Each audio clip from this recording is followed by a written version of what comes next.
So our goal line and short yardage was the same the whole game long. We ran the same blocking on every single goal line play, which is the power plus blocking. And let's just take a look here at why it was so successful. We only had one missed conversion attempt. So the personnel we used was Barry Hill blocking this normally.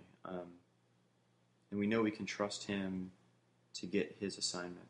So that picks up this linebacker. And then what the Power Plus blocking does is it really allows us to take the interior linemen and kind of seal them up. And that gives us exactly what we want, which is a one-on-one between a defensive back and Cody Johnson, which we feel like Johnson's going to win every time. And for the most part, he did in this game. We had one missed attempt, and we'll maybe take a look at that in a little bit. So this is the one short yardage play we weren't able to convert in the game on fourth down. And let's just take a look. We run the power plus blocking again. Again, we got a nice seal on the inside players.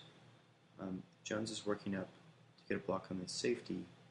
And the safety does a great job of taking on that block, working right through it and seeing the gap. He ends up making the play to stop Cody Johnson. Although Cody Johnson stops himself on this play by essentially running up the back of Hopkins on this play.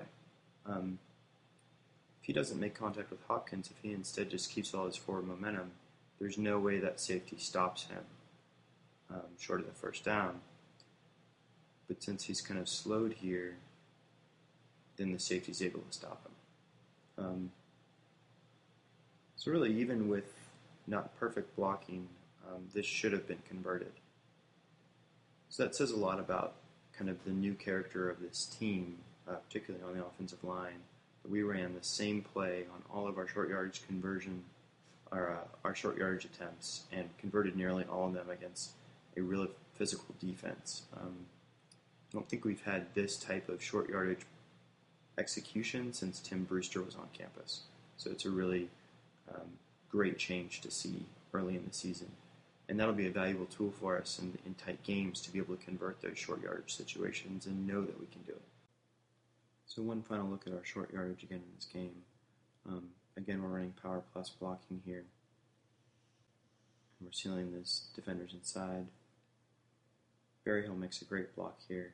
He doesn't dominate, but he never loses a battle. He never whiffs. And so that's so key in terms of trust and short yardage, that you're not going to give up a negative play. And, it's also key that your ball carrier is able to trust his fullback completely. So Johnson has a running lane, and the reason this goes for a touchdown, which great finish on the run there from Johnson, but the reason this goes for a touchdown is really from Mason Walters, probably the best pure drive blocker on the team. And you watch what he does to Rice's defensive lineman, to BYU's defensive lineman here, just drives him straight back out of the play. So, we went from dealing with a defensive line that was really giving us fits early on in the game and dominating us to driving them straight back by the end of the game. And this play to win the game was fitting.